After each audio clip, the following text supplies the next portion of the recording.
আর এই মুহূর্তে জানেন যে রাজ্য রাজনীতি সরগরম ভোটার তালিকা, আবার কখনো কোথাও এপিক নাম্বার নিয়ে। কারণ এখন নিজেরাই ভোটাররা খানিকটা দ্বিধাগ্রস্ত এই কারণের জন্য যে তারা এবার ভোট দিতে পারবেন কিনা।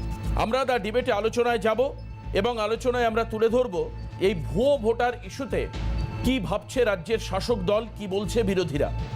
অর্থাৎ এখন এই মুহূর্তে রাজ্য রাজনীতির অলিন্দে সব থেকে আলোচিত বিষয় হচ্ছে ভোটার, ভুয়ো ভোটার, ভোটার তালিকা এবং বাড়ি বাড়ি ঘুরে ঘুরে ভুয়ো ভোটার খোঁজার কাজ রাজ্যের শাসক দলের। আমরা সেই বিষয়ে আজকে আলোচনা করব দ্য ডিবেটে। আমি একদম প্রথমেই আপনাদেরকে শোনাবো যে আপনারা দেখতে পাচ্ছেন একটা তালিকা, এটা গঙ্গাসাগরের তালিকা এবং এই তালিকায় দেখতে পাচ্ছেন একাধিক ব্যক্তি যারা মৃত বলছেন স্থানীয় মানুষ, স্থানীয় সূত্র, পরিবার, তাদের নামও কিন্তু ভোটার তালিকায় রয়েছে। দেখুন পাশাপাশি স্থানীয়রা যারা স্ক্রুটিনি করছেন তারা মৃত করে পয়েন্ট আউট করেছেন। এই ব্যক্তিদের পরিবারও একই কথায় সম্মতি জানাচ্ছে যে এই ব্যক্তিরা যাদের তালিকায় নাম রয়েছে এরা বর্তমানে এখন এক্সিস্ট করছেন না, তারা প্রত্যেকেই প্রয়াত হয়েছেন, গত হয়েছেন। তাহলে প্রশ্ন, এদের নাম সরানো হচ্ছে না কেন? ঠিক এরকমই একাধিক অভিযোগ আসছে যে একই এপিক নাম্বারে কোথাও গুজরাটের, কোথাও উত্তরপ্রদেশের, কোথাও বিহারের, কোথাও ঝাড়খণ্ডের মানুষ, কোথাও বা মহারাষ্ট্রের মানুষের নাম রয়েছে। আবার কোথাও এই অভিযোগ আসছে যে বিহারের তার বাসিন্দা পশ্চিমবঙ্গে দীর্ঘদিন ধরে কাজ করেন, ভোটার তালিকায় নাম দু জায়গায় তার উঠে গেছে। অর্থাৎ বাংলাতেও তার নাম আছে ভোটার তালিকায়, বিহারেও তার নাম আছে। হয়তো তিনি এক জায়গায় ভোট দেন, দাবি করছেন এরকমটাই, কিন্তু নামটা আছে। আবার তৃণমূলের প্রশাসনিক অলিন্দে থাকা কিছু মানুষজন, তাদের নামও কিন্তু ভোটার তালিকায় রয়েছে দু জায়গায়। এটা নিয়েই সংশয়। আর এই মুহূর্তে আমরা আলোচনায় যাব। আমাদের সঙ্গে আজকের এই অনুষ্ঠানে দ্য ডিবেটে উপস্থিত রয়েছেন রাজনৈতিক পর্যালোচক, তৃণমূল কংগ্রেসের সমর্থক অনিন্দ সিংহ রায়। আমি অনিন্দবাবুকে স্বাগত জানাবো। সঙ্গে ভারতীয় জনতা পার্টির জয় মল্লিক, তিনি আমাদের সঙ্গে রয়েছেন। অনিন্দবাবুর কাছ থেকে শুরু করব। অনিন্দবাবু, আপনাকে দেখে বেশ খুশি খুশি মনে হচ্ছে, খুব খুশি লাগছে। শুক্রবাসরীয় সকালবেলায় আপনারা কোন কোন জায়গায় বেরোলেন, আপনারা কোন কোন জায়গায় বেরিয়েছেন এবং এই যে ভোটার তালিকা নিয়ে যে ত্রুটি, এটা কিভাবে বেরোচ্ছে এবং সেটা নিয়ে আপনারা, আমি দেখলাম যে গতকাল আপনাদের কোর কমিটি যেটা তৈরি করে দিয়েছেন মমতা বন্দ্যোপাধ্যায়, সেটা নিয়ে আপনারা সিইও দপ্তরে গেছিলেন। এখন এই মুহূর্তে কোথায় দাঁড়িয়ে রয়েছে, মানে এই যে এপিক নাম্বারটা রেকটিফিকেশন হবে কিনা? কারণ নেতাজি ইন্ডোর স্টেডিয়ামে আপনার মতো মানুষের নিশ্চিতভাবে মনে থাকবে যে মমতা বন্দ্যোপাধ্যায় বলেছিলেন যে যদি এগুলো ঠিক না হয় জাতীয় নির্বাচন কমিশনের সামনে তিনি বিক্ষোভ করবেন। এখন কোন জায়গা, মানে আপনাদের এই স্ক্রুটিনির কাজটা কোথায় দাঁড়িয়ে রয়েছে এখন? প্রথমত দেবাশিস বলি, বাংলার মানুষ মমতা বন্দ্যোপাধ্যায়ের নেতৃত্বে যদি খুশি থাকে আমিও খুশি থাকবো, এক। দ্বিতীয় কথা হচ্ছে ভোটার তালিকা বা এই নিয়ে কথা বলছেন মমতা বন্দ্যোপাধ্যায়। দেখেছেন যে ভোটার তালিকায় যে গরমিল হচ্ছে সেটা উনি মানুষের সামনে তুলে ধরেছেন এবং ইলেকশন কমিশনও সেটা স্বীকার করে নিয়েছে যে একই এপিক নাম্বার দুটো লোকের হয়ে আছে। ভয়ঙ্কর। আচ্ছা, কথা বলুন অনিন্দদা, আপনি অনিন্দদা, আপনি জীবনে মোটামুটি কতগুলো ভোট দিয়েছেন বিধানসভা লোকসভা মিলিয়ে? মোটামুটি আমি বলছি যবে আমার বয়স ভোটার অধিকার হয়েছে তবে থেকে আমি ভোট দিয়েছেন। তাহলে মোটামুটি আপনাদের কর্পোরেশন পড়ছে বা পুরসভা পড়ছে এলাকায়, আপনি বিধানসভা, লোকসভা, পুরসভা নিয়ে নানা করে 10টা ভোট দিয়েছেন। আপনি এবার বেশি দিয়েছেন। আপনি এবার অনলাইনে বলতে পারবেন আপনার এপিক নাম্বার কত?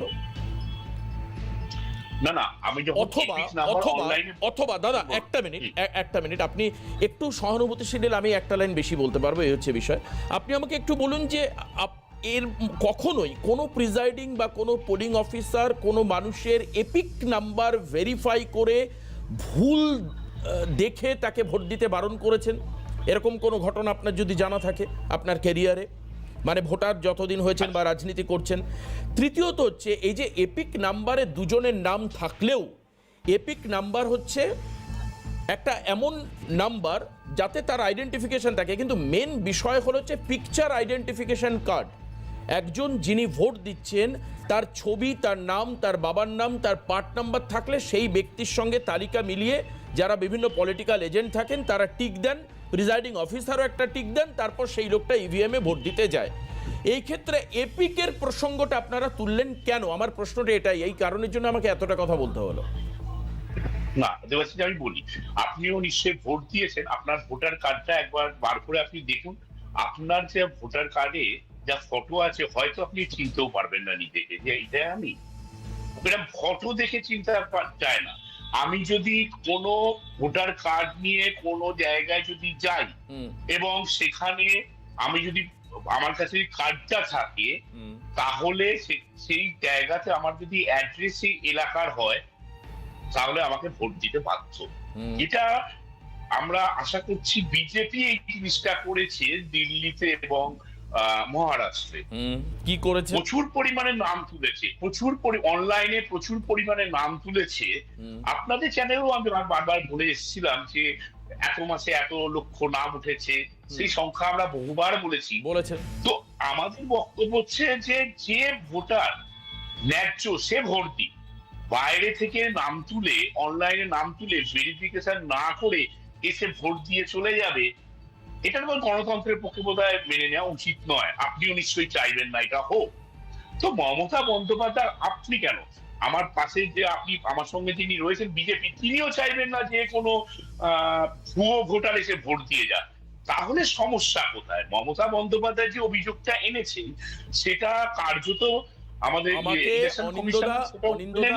অনিন্দদা অনেক ক্ষেত্রে আমরা দেখেছি যে ফটো আইডেন্টিটি, যে কোনো রকম ফটো আইডেন্টিটি দেখা যাচ্ছে ভোটার কার্ড তার মিসিং হয়েছে।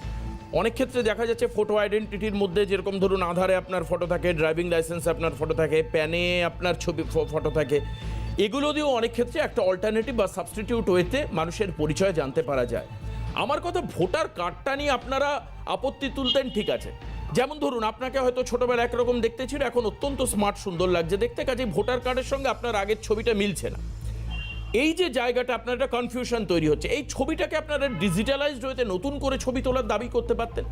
আমার কথা হচ্ছে এপিক নাম্বার, যেটা নির্বাচন কমিশন বলছে যে এই নাম্বার দুটো থাকতে পারে, কিন্তু বেসিক্যালি তার ছবি, তার নাম, তার বাবার নাম, তার পার্ট নাম্বার, তার বিধানসভা, এইগুলো দেখেই একজন ব্যক্তি, এমনকি এই যে কিছুক্ষণ আগে আমি বলছিলাম ভোটার কার্ড না থাকলেও অনেকে ভোট দিয়ে দেন অন্যান্য ফটো আইডেন্টিটির বেসিসে, তাহলে এই ক্ষেত্রে এপিক নাম্বারটা আপনারা তুললেন কেন? মানে এর কারণটা কি? হ্যাঁ, আপনি ভালো কথা বলেছেন দেবাশিস। যদি আমার ভোটার কার্ড না থাকে বা না এনে থাকি, তাহলে অন্যান্য জিনিসগুলোর দরকার পড়ে। আপনি যেগুলো বললেন সেগুলো দরকার পড়ে, কিন্তু আমার কাছে যদি ভোটার কার্ড থাকে তাহলে আর বাকিগুলো দরকার পড়ে না। আমাদের বলার উদ্দেশ্য এটাই, একই এপিক নাম্বার, মানে আপনারও তো প্যান কার্ড আছে, ডেফিনেটলি প্যান কার্ড আছে, তো আপনার প্যান কার্ডের নাম্বার কি দেখবেন এটা ইউনিক। আপনি দেখবেন আপনার যে আধার কার্ড আছে সেটা ইউনিক, ওই আধার কার্ডের নাম্বারটা আমি টাইপ করলে কিন্তু দেবাশিসের নামটাই আসবে, গোবিন্দর নাম আসবে না। তো আমাদের বক্তব্য হচ্ছে একই এপিক নাম্বার কেন দুটো লোকের হলো অনিন্দদা, আমার কথা হচ্ছে যে না না না, আপনি বলছেন এই যে আধার কার্ডের নাম্বারটা হচ্ছে ইউনিক নাম্বার, আপনি টাইপ করুন, এটাও ইউনিক হওয়া উচিত, আপনি ইউনিক হওয়া উচিত নয়। আচ্ছা আচ্ছা আচ্ছা, আপনি চাইছেন যে এটাও ইউনিক হওয়া উচিত নয়। আচ্ছা, ডেফিনেটলি। এবার কি হচ্ছে, ধরুন একই এপিক নাম্বার দিয়ে নামটা তুলে নিল মনে করুন পশ্চিমবঙ্গের নামটা তুলে ফেললো, যখন দিল্লিতে ভোট আছে আবার দিল্লিতে নাম তুলছে, সেটা কি সমস্যা? সেটা কি করে হয় একই নাম্বারে? কি করে হয়? আচ্ছা, আপনি বলছেন তিনি বিহারের বাসিন্দা, পশ্চিমবঙ্গেরও ভোটার হলেন, তারপর তিনি নাম মানে আচ্ছা বেশ, ঠিক আছে, আমি একটু জয়ের কাছে যাই। আমি একটু জয়ের কাছে যাই। জয়, অনিন্দদাকে আজকে খুব কনফিডেন্ট লাগছে দেখতে এই জায়গাটায়। উনি বলছেন দাবিটা ঠিক, এবং সেই দাবি মতো ওনারা বাড়ি বাড়ি ঘুরে একটা সার্ভে করেছেন, অল্প দিনের সার্ভে। তারপর ওনারা সিইও দপ্তরে 5 সদস্যের প্রতিনিধি দল পাঠিয়েছিলেন কালকে। ওনারা সেখানে ইউনিফাইড ভোটার নাম্বার বা ইউনিক এপিক নাম্বারের দাবি করেছেন। হলো, এবার অন্যদিকে বিজেপি যেটা বলছে মানে এই কারণ কি হতে পারে যে এপিক কার্ডের দাবি তুলে প্রথমত হচ্ছে বিজেপিকে ভয় দেখানো, দ্বিতীয়ত হচ্ছে জাতীয় নির্বাচন কমিশনকে চাপে রাখা, 3 নম্বর হচ্ছে কারণ মমতা বন্দ্যোপাধ্যায় নেতাজি ইন্ডোর স্টেডিয়ামের ভাষণ আপনি আশা করি শুনেছেন, সেখানে উনি বলেছেন যে আপনার ভোট বাইরের রাজ্যের মানুষ এসে দিয়ে যাবে, এবং এক্ষেত্রে উনি উল্লেখ করেছেন ট্রেন ভর্তি করে বিজেপি বাইরের রাজ্য থেকে ভোটার নিয়ে আসবে, প্রথম মুর্শিদাবাদ, তারপর আবার ডেট অনুযায়ী পরিবর্তনের উত্তর 24 পরগনার ভোট হলে দক্ষিণ 24 পরগনা, এইভাবে স্টেজ ওয়াইজ বিজেপির ট্রেনে করে আসা ভোটাররা বিভিন্ন কেন্দ্রে ভোট দিয়ে বিজেপির ভোট বাড়াবে। এটা একটা ব্যাপার, তার মানে সাধারণ মানুষ ভোট দিতে পারবে না, তাদেরকে একটা সংশয়ের মধ্যে ফেলে দেওয়া যে আপনার ভোট আপনি দিতে পাচ্ছেন না। চতুর্থত সব থেকে বড় কারণ, আমি জানি না আপনারা নোট করছেন কিনা, কালকে জগন্নাথবাবু বলছিলেন আমাদের সঙ্গে এসে, আপনাদের সাধারণ সম্পাদক রাজ্য বিজেপি, তিনি বলছিলেন এই ক্ষেত্রে হিন্দিভাষী হিন্দু এবং বাঙালি যারা পশ্চিমবঙ্গের ভোটার, হিন্দিভাষী বলয়ের মানুষ কিন্তু পশ্চিমবঙ্গের তারা ভোটার, তাদের ভোট নিয়ে প্রশ্ন তোলা, সংশয়ের জায়গা তৈরি করা, ডাউট কনফিউশন তৈরি করা। জয়, আপনার মনে হয় এই 4টি পয়েন্টের মধ্যে কোনটা বেশি ভ্যালিড? কারণ মমতা বন্দ্যোপাধ্যায় কারণ ছাড়া কোনো কথা বলবেন আর করবেন, অন্ততপক্ষে আমার 14 বছরের ক্যারিয়ারে আমি বিশ্বাস করি না। দেবাশিসদা, মমতা বন্দ্যোপাধ্যায় যে কথা বলেছেন তার পিছনে ডেফিনেটলি কারণ আছে, আপনি একদম সঠিক। আমি জাস্ট একটি উদাহরণ দিয়ে বলতে চাইছি, কারণ টিএনএর যারা দর্শক আজকে আপনার এই শো দেখছে তাদের কাছে স্পষ্ট হবে যে বিষয়টা কিভাবে কনফিউশন ক্রিয়েট করা হচ্ছে। ফর এক্সাম্পল, দেবাশিস চক্রবর্তী, আপনার যে বিধানসভায় আপনি ভোট দেন, আপনার যে epic card number, same epic card number তামিলনাড়ুর তুতিকোরিনের কে আন্নামালাই, তারও সেম এপিক নাম্বার। দেবাশিস দা, এখানে রাজনৈতিক পর্যবেক্ষক হিসাবে অনিন্দ দাও আছে, দুজনের কাছে আমি প্রশ্ন রাখছি, সাধারণ মানুষ ট্রেন যারা দেখছে তাদের কাছে, যে কোনোভাবে এই এপিক কার্ড নিয়ে দেবাশিস চক্রবর্তী কি তামিলনাড়ুর ওইখানে তুতিকোরিনে গিয়ে ওখানে ভোট দিতে পারবে? Yes or no? আর কে আন্নামালাই, যদিও দেবাশিস চক্রবর্তী এবং কে আন্নামালাইয়ের একই এপিক কার্ড, কে আন্নামালাই এসে দেবাশিসদার বিধানসভায় গিয়ে দেবাশিসদার বুথে গিয়ে সে কি ভোট দিতে পারবে? সম্ভব নয়, ইট ইজ নট পসিবল। তার মানে একটা জিনিস পুরোপুরি ক্লিয়ার হয়ে গেল যে এপিক কার্ড নাম্বার সেম থাকলেও তার যে স্পেসিফিক বিধানসভা স্পেসিফিক বুথ, সেইখানেই তার ওই পার্ট নাম্বারে তার নাম আছে এবং একটা সিরিয়াল নাম্বারও আছে। ভালো করে খেয়াল করবেন, একটা বুথে যারা রাজনৈতিক কাজ করেন, যারা এতদিন রাজনীতি নিয়ে ঘাঁটছেন, ভোট নিয়ে ঘাঁটছেন, দেখবেন যে ওর পাশে একটা সিরিয়াল নাম্বার আছে। ইভেন ওই সিরিয়াল নাম্বার দিয়েই কিন্তু বুথ ক্যাম্প থেকে একটা মার্কিং গোল করে দেয় যে কোনো রাজনৈতিক দল, যে এই এত নম্বর সিরিয়াল, ওখানে গিয়ে বললে ওটা দিয়ে দেয়। তো ওইখানে গিয়ে কিন্তু কখনো আপনার বুথে আপনার বিধানসভায় সেম এপিক কার্ড থাকা সত্ত্বেও, সেম এপিক নাম্বার থাকা সত্ত্বেও দেবাশিস চক্রবর্তীরই নাম আসবে, সেখানে কে আন্নামালাইয়ের নাম আসবে না। তো নাম্বার ডাজন্ট ম্যাটার। হ্যাঁ, অবভিয়াসলি সিস্টেমটা সরলীকরণ করার জন্য আমরা নিজেরাই বলেছি যে সেটা ইউনিক একটা নাম্বার হওয়া উচিত, সেটা নিয়ে কোনো সংশয় নেই। কিন্তু তার মানে এটা নয় বর্তমান যে পরিস্থিতি বা পরিকাঠামো আছে, যার মধ্যে দিয়ে এই এপিক কার্ড সেম হওয়ার বা এপিক নাম্বার সেম হওয়া নিয়ে যে কনফিউশন ক্রিয়েট করছে মমতা বন্দ্যোপাধ্যায়, সেটা কিন্তু পুরোটাই বেসলেস। এবার জয় যেটা বলছিলেন, আমি এই মুহূর্তে বিজেপির সাধারণ সম্পাদক জগন্নাথ চ্যাটার্জি কালকে আমাদের কে এক্সক্লুসিভ বাইট দিয়েছেন, মানে বক্তব্য রেখেছেন, কি বলেছেন এই ভোটার তালিকা নিয়ে, এবং সঙ্গে সংশয় প্রকাশ করে বলেছেন নিউ টাউন রাজারহাটে ভোটার সংখ্যা বৃদ্ধিটা আনন্যাচারাল, মানে 19, যেখানে সারা ভারতে 8.69 সামথিং মতো ভোট পার্সেন্টেজ বেড়েছে, সেখানে রাজারহাট, নিউ টাউন, কসবা, বারুইপুর এই সমস্ত জায়গায় আনন্যাচারাল গ্রোথ দেখতে পাওয়া গেছে। রাজারহাট, নিউ টাউন কোথায়? তার মানে ভাঙড়ের এক্সটেন্ডেড পার্ট, সন্দেশখালী সহ ওই পুরো অংশটা জুড়ে ভোটার সংখ্যা মারাত্মক বেড়েছে গত 8 বছরের পরিসংখ্যানে। আমি এই মুহূর্তে জগন্নাথ চ্যাটার্জি কি বলেছেন আপনাদেরকে একবার শোনাবো, শুনুন। তৃণমূল কংগ্রেস ভুতুরে ভোটার নিয়ে এক অবান্তর ধারণা রাজ্যবাসীর মধ্যে তৈরি করতে চাইছে। এদের মূল উদ্দেশ্যের কথা আমরা বলেছিলাম যে হিন্দিভাষী ভোটারদের, হিন্দিভাষী বাঙালি ভোটারদের এবং হিন্দু বাঙালি ভোটারদের ভোটার তালিকা থেকে তাদের নাম বাদ দেওয়া। 2019 থেকে 2025-এর মধ্যে ভোটার তালিকার তুলনামূলক বিচার যদি করেন, তাহলে এই 7 বছরে পশ্চিমবঙ্গে ভোটার বেড়েছে 66,35,297, 8.69%। এই রাজ্যের যে গড় অর্থাৎ 7 বছরে 8.69% ভোটারের যে বৃদ্ধি, এই ভোটারের বৃদ্ধির মধ্যে রাজ্যের গড়ের থেকে বেশি ভোটার বেড়েছে এমন বিধানসভার সংখ্যা 136। 136 বিধানসভার মধ্যে 82টি বিধানসভা মুসলিম অধ্যুষিত। রাজ্যের যে গড়, সেই গড়ের থেকে কম ভোটার বেড়েছে সেই বিধানসভার সংখ্যা 158, মুসলিম অধ্যুষিত বিধানসভার সংখ্যা 13। বাস্তব সত্য পশ্চিমবঙ্গের ভোটার বৃদ্ধির তা হলো যেখানে মুসলমান সংখ্যা বেশি সেখানে ভোটার সংখ্যা বেশি। এবং ভৌগোলিকভাবে আপনাদের আরো বলতে চাই যে পশ্চিমবঙ্গের গত 7 বছরে সবচেয়ে বেশি ভোটার বেড়েছে রাজারহাট নিউ টাউন কেন্দ্রে। নিউ টাউন কেন্দ্রে 7 বছরে ভোটার বেড়েছে 64,195 বা 19.96%, 20% ভোটার বেড়েছে।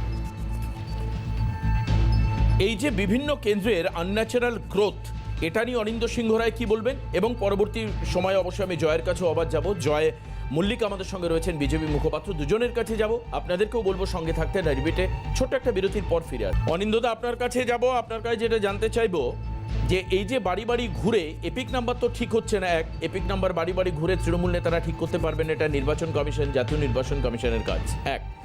দ্বিতীয়ত, আপনারা বাড়ি ঘুরে তাহলে কি বুঝছেন এই যে বিভিন্ন তালিকা দেখে তালিকা থেকে ভোটারদেরকে সিলেক্ট করা বা তাদেরকে বের করা, এই জায়গায় দাঁড়িয়ে কি কোনোভাবে আপনারা নিজেরা একটা সার্ভে করছেন বাড়ি বাড়ি ঘুরে যে আপনাদের পক্ষে কত ভোট রয়েছে বা বিপক্ষে কত ভোট রয়েছে? এবং এই সার্ভে কি আপনারা সমস্ত জায়গায় করবেন? পাশাপাশি জগন্নাথদার এই যে স্ট্যাটিস্টিক্স, 82টি বিধানসভা যেখানে মুসলিম অধ্যুষিত, যার ভোট স্বাভাবিক বৃদ্ধির চাইতে অনেক বেশি বেড়েছে। দেবাশিস, প্রথমে বলি, এই কথাটা বলছিলেন আমাদের সাধারণ সম্পাদক জগন্নাথ বাবু। উনি আসলে বাতানুকূল যন্ত্রের তলায় বসেই কথাগুলো বলেন, রাস্তায় তো বেরোন না। নিউ টাউনের ব্যাপারটাই বলি। নিউ টাউন নতুন শহর, এখানে প্রচুর লোক বাইরে থেকে এসেছেন বা অন্য কলকাতা থাকতে নিউ টাউনে নতুন বসবাস করছেন এবং নতুন করে নাম তুলেছেন। যেহেতু আমি সল্টলেকে থাকি, আমি নিউ টাউন ব্যাপারটা খুব ভালো জানি, ওনারা জানেন না। কিন্তু সমস্যাটা কোথায় জানেন তো? সমস্যাটা হচ্ছে আমরা তো চাইছি যে ন্যায্য ভোটার সেটা তারা ভোট দিই। আমরা যে বাড়ি বাড়ি যাচ্ছি, স্কুটনি করছি, তার একটাই কারণ, আপনি বলছেন না যে কে কাকে ভোট দেবে, কে কাকে ভোট দেবে সেটা তার নিজের ব্যাপার, গণতন্ত্র আছে, সেটা নিজের ব্যাপার, কাকে ভোট দেবে। মানে এরকমও মুর্শিদাবাদের জনগণ থেকে এসছে যে জীবিত ভোটার কিন্তু তাকে মৃত বলে দেখানো হয়েছে। আবার একাধিক, আমরা গঙ্গাসাগরে দেখাচ্ছিলাম, জয়ের কাছে যাব। জয়, একই পরিবার, সেই পরিবারের একাধিক মানুষ এবং একটাই টাইটেল সম্প্রদায়, একই গোত্রীয় মানুষ, তাদেরও একাধিক লোক মৃত, কিন্তু তাদের তালিকা এখনো পর্যন্ত তালিকায় তাদের নাম, মানে ভোটার তালিকায় তাদের নাম এক্সিস্ট করছে। আমার কথা যে এখান থেকে কিন্তু এপিকের কোনো গন্ডগোল নেই, কিন্তু দেখা যাচ্ছে যে মানুষগুলো মারা গেছে, তাদের নাম আছে। তার মানে বিপদটা কোথায়? ওই মানুষে, আমি ধরে নিচ্ছি সাপোজ কারোর নাম কৈলাস কোলে, এবার তার নাম নিয়ে আরেকজন বিভূতিরঞ্জন বন্দ্যোপাধ্যায়, সেও তো ভোট দিতে চলে যাবে কৈলাস কোলের ভোটে। এক্স্যাক্টলি এই জিনিসটা আমরা প্রথম দিন থেকে বলছি, এবং সাধারণ সম্পাদক আমাদের জগন্নাথ চট্টোপাধ্যায় যে কথাটা বলেছেন এটাকে ভালো করে বুঝতে হবে। সেটা হচ্ছে আমরা অন্য জায়গা থেকে বা অন্য দেশ থেকে, মানে অন্য স্টেট থেকে এসছেন যারা যারা ভোটার, এখানকার একদম নাম আছে তাদের ভোটার লিস্টে, কিন্তু অবাঙালি হিন্দু, এই অবাঙালি হিন্দু ভোটারদের টার্গেট করা হচ্ছে যে যাতে কোনোভাবেই কনফিউশন ক্রিয়েট করে তাদের নাম থেকে বাদ দেওয়া যায়, এই লিস্ট থেকে বাদ দেওয়া যায় তাদের নামটা। আর দ্বিতীয় হচ্ছে, যত রকম ভাবে এই ফেক ভোটার গুলো যারা মারা গেছে তাদের নাম থাকবে, তত সুবিধা হবে ওই ফিল ইন দ্য ব্ল্যাঙ্কস গুলোকে ওই দিন ঠিক 4টে থেকে 5টার পরে ওই জায়গায় সেট করে রিগ করা, যেটাকে বলে বুথ জ্যাম করা। বুথ জ্যাম করে কি করে? বুথ জ্যাম করে এই কাজটাই হয়। সেটা হচ্ছে আমাদের তো হিসাব থাকতে হবে, 1100 বুথ, 1100 ভোটার একটা বুথে, আপনি ছাপ্পা দিতে দিতে 1200-1400 ভোট তো দিতে পারবেন না, তো প্রত্যেকটা ক্যালকুলেট করা হয়। তো এই তৃণমূল নেতারা বা তৃণমূল যারা কর্মীরা আছে তারা কি করে, এইগুলো মার্ক করে রাখে যে কারা কারা মৃত, কারা কারা ওই গ্রামে থাকে না, কারা আচ্ছা কারা ওই না বিশেষ এখানে আমার বিশেষ একটা আসেনি। আপত্তি আছে জয় জয় এখানে একটা মানে আপত্তি আছে স্ট্যাটিউটরি যে কন্ডিশন তাতে দেখা যাচ্ছে ভোট গ্রহণ কেন্দ্রের ভেতরে শুধুমাত্র পোলিং 1, 2, 3 অফিসার নয়, একজন প্রিজাইডিং অফিসার থাকে। তাহলে সে কি করে তখন? দ্বিতীয়ত হচ্ছে আমার প্রশ্ন, মানে 3টি বা 4টি বা 5টি রাজনৈতিক দলের রিপ্রেজেন্টেটিভ যাদেরকে এজেন্ট বলা হয়, বুথ এজেন্ট, তারাও থাকেন, তারা কি করেন তখন তাহলে? দেবাশিস দা, আপনারা মানে যখন নির্বাচন হয় আপনি শুধু আর্কাইভ থেকে বের করুন ফুটেজ গুলো, কলার ধরে মেরে বের করে দেওয়া হয়েছে অন্য প্রতিনিধিদের, যারা অন্য অনিন্দ্যদাদের মতো মানুষেরা মানুষকে মেরে বার করে দিতে পারেন, আপনার দেখে মনে হচ্ছে তাই? কি বলছে না অনিন্দ্যদা সজ্জন ব্যক্তি, আমি বিশ্বাস করি না যে শাসক দলের কেউ মেরে বার করে দেয়। কিন্তু যে দলের হয়ে উনি কথা বলছেন উনি খুব ভালো করে জানেন যে কি হয়। অন্য কোন দল, beat anything, CPM, Congress, BJP, মেরে তাদের বের করে দেওয়া হচ্ছে শুধু না, ঢোকার আগে ভোরবেলায় তাদের কাছে। আচ্ছা ছেড়ে দিন, আমি বুঝলাম যে এজেন্টদেরকে মেরে বার করে দেয় জয়, কিন্তু তাহলে ওই প্রিজাইডিং অফিসারের সামনে অনিন্দ্যদার একজন ভালোবাসার মানুষ কোমরে যদি একটা বন্দুক নিয়ে দাঁড়িয়ে থাকে পাশে, তার কি আছে বলুন তো? তারও তো একটা ফ্যামিলি আছে, তারও বাচ্চা আছে, তাকে ঘরে ফিরতে হবে। বেশ, অনিন্দ্যদা ভয়াবহ অভিযোগ জয়ের তরফ থেকে। ওই মানে অনেক ক্ষেত্রে আমার একটা অভিজ্ঞতা আছে এই দীর্ঘদিনের সাংবাদিকতার সূত্রে। একই টেবিলে, মানে গত লোকসভায় আমি দেখতে পাচ্ছিলাম, গত লোকসভায় এটা সামনে এসছে, একটি বুথের 4 জন এজেন্ট বসে রয়েছে যখন মিডিয়ার মানুষ কভার করতে গেছে। পরবর্তীকালে দেখা যাচ্ছে ওই 4 জনই তৃণমূলের বাইরের যে ক্যাম্প সেখানে বসে বিরিয়ানি খাচ্ছে। তার মানে না, মানে এই ছবিটা আমার কাছে গতবার এসেছিল অনিন্দ্যদা, এই ছবিগুলো তো দেখা যায়, মানে 4 জন বসে 4টে রাজনৈতিক দলের, কিন্তু আলটিমেটলি দেখা যাচ্ছে প্রত্যেকেরই শিকড় গাছের তলায় তৃণমূলের সঙ্গে বাঁধা। না সিসিটিভিতে একটু কেন ওই টেপ মারা হয় একটু যদি আমি বলি দেবাশিস, আসলে ব্যাপারটা কি হয়, আমি দুটো কথা বলবো। এক হচ্ছে ভোটটা হয়েছিল সেন্ট্রাল বাহিনী দিয়ে, এবং সেন্ট্রাল বাহিনী আপনার ভোট দিতে গেছিলেন যথেষ্ট তৎপর ছিল। অনিন্দ্যদা এখন স্ক্রুটিনি করে দেখা যাচ্ছে, আমি বলছি তারা কিন্তু আচ্ছা আজকে আর হাতে একেবারে সময় নেই দাদা, প্লিজ সরি, আজকে আর হাতে একদম সময় নেই, একদম সময় নেই দাদা। পরবর্তী সময় নিশ্চয়ই অনিন্দ্যদা আপনার এই ব্যাখ্যা আমি শোনবার জন্য উদ্গ্রীব হয়ে থাকলাম, কিন্তু আজকে আর নয়। অনিন্দ্যদা আপনাকে ধন্যবাদ, জয় আমাদের সঙ্গে ছিলেন, জয়কে অনেক ধন্যবাদ। অবশ্যই এই ডিবেটে এই পর্যন্তই আমরা শেষ করব, কিন্তু পরবর্তীকালে আমাদের নজর থাকবে এই ভূতের ভবিষ্যৎ কি সেদিকে।